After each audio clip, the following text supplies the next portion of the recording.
Fl-2007, is-sena ta' qabel l-aħħar elezzjoni ġenerali, il-Ministru Austin Gatt kien wieħed li sa sentejn wara, jiġifieri fl-2009, l-Air Malta kienet ser tagħmel profitt. L-Air Malta wkoll għadha ma marritx lura mill-profittibilità. Għandna bżonn sentejn oħra biex naslu għall-profittibilità. Ftit ġimgħat qabel l-elezzjoni tal-2008, Lorenz Gonzi bat ittra personalizzata lil ħaddiema tal-Air Malta u għedhom li jekk ikun elett Prim Ministru ħadd minnhom ma jitlef l-impjieg tiegħu.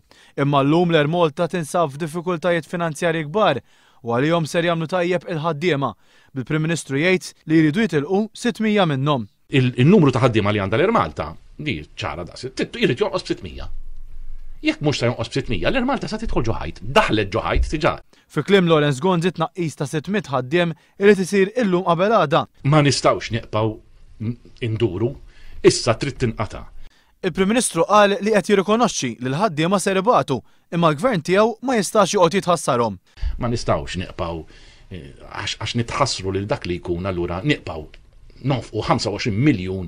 Matul il-jum ta' tnejn hija mistennija laqgħa importanti bejn il-General Workers Union u l-ħaddiema tal-Air Malta biex ikunu diskussa l-iskemi li qed jipproponi l-Gvern biex l-impjegati jirtiraw kmieni. Gonzi jgħid li jekk is-600 ħaddiem mhux ser jaċċettaw li jitilqu mill-Air Malta u bħala Prim Ministru mhux ser jerfa' responsabilità ta' dak li jista' jiġri. Jien fiduċjuż, però ma jiddependix minni, issa jien li kelli nagħmel għamiltu.